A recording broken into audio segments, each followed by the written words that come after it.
Yung, eto na naman tayo mga paps.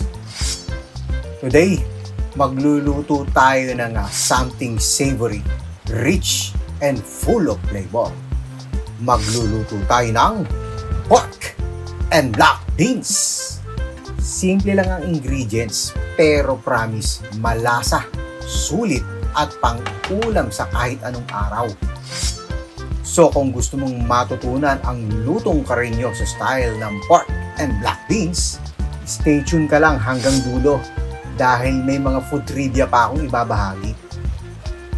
Let's start cooking dito sa Lutong Karinyoso! Yay! Set natin sa medium heat yung kalan.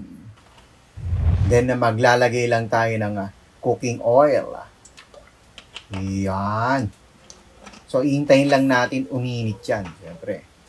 So, pagka mainit na yung ating kawali, lagay na ngayon natin yung ating minced garlic.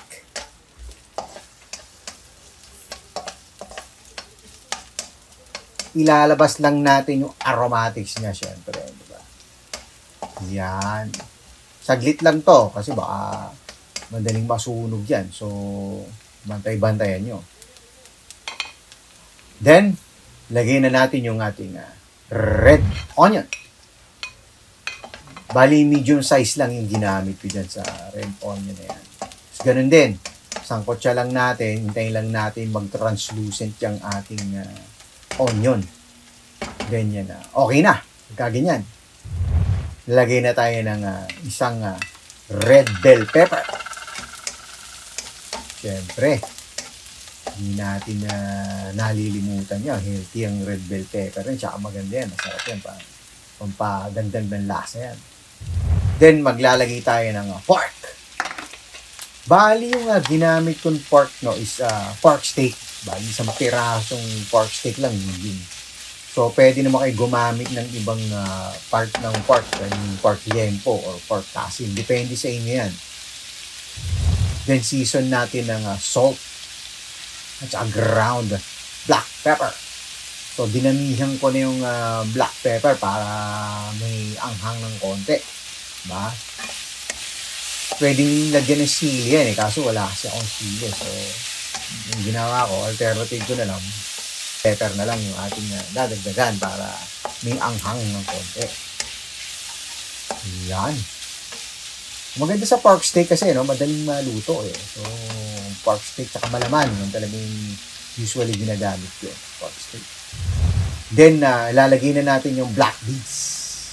Yung black beans na to, bali, hinugasan ko siya, tapos, binabad ko siya sa tubig ng mga 24 hours.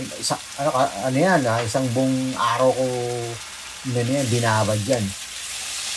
Para mabilis maluto yan. Tsaka lumalambot na agad. Saka nag-expand yan yung yung beans na yan. So, kasi pag hindi mo binabad yan, ang tagal lutuin yan. So, para mas mabilis na maluto, diba? Binabad na natin na matagal. So, yan. Okay na yan. Lagyan na ngayon natin ng isang basong tubig. Baling gagawin natin dito, pakukuluan lang natin yan. So, luto na naman yung pork na yan. So, ang lang natin dito, binabantayan natin dito yung beans So, kailangan niya maluto yan. Yan, i-spread lang natin. Parang nakukuntihan pa ako sa tubig Dagdagan pa natin ng konting-konti lang. Kasi matagal natin to pakukuluan Mga 40 minutes So, dagdagan na natin. Baka kapusin naman sa tubig So, okay lang naman yan. Yan, then lulutuin natin siya for 40 minutes. Alam nyo ba ang black beans ay isa sa mga paboritong beans sa Latin America at Asia? Ginagamit ito sa classic dishes tulad ng Cuban black bean soup at Chinese black bean sauce. Kaya kahit saan ka sa mundo, sikat itong beans na to. Yan. 40 minutes na. Tignan mo, ayan, nagano na yung sabaw niya, kumonti na.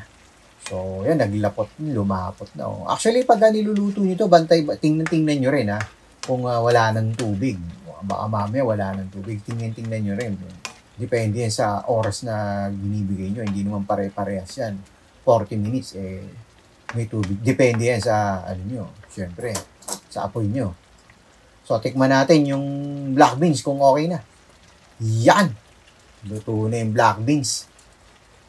Tikman na ngayon natin yung sabaw kung sakto yung lasa niya. Yan! Sakto. May anghang-anghang. Then, lagay natin ang celery. So, pwede kayong gumamit ng ibang gulay. Pwede kayong gumamit dito ng dahon ng ampalaya. Pwede. Malunggay. Pwede yan. Dahon ng sili. Pwede rin yan. Depende yan sa inyo kung anong available nyo na gulay. So, sa akin kasi, paborito ko kasi celery So, celery yung ginagamit ko madalas. Tsaka para sa akin, mas okay yung nito health benefits ng celery Kaya ganyan lang yan. Ayos na yan. Luto na, di ba? Konting ingredients lang yung ating ginamit, di ba? Pero grabe, sarap lang. Luto na yung ating pork and black beans, di ba? Napakadali lang, napakasimple. Medyo matagal nga lang, pero okay lang yun. Pero worth it naman yung paghihintay niya. Di ba? Hey!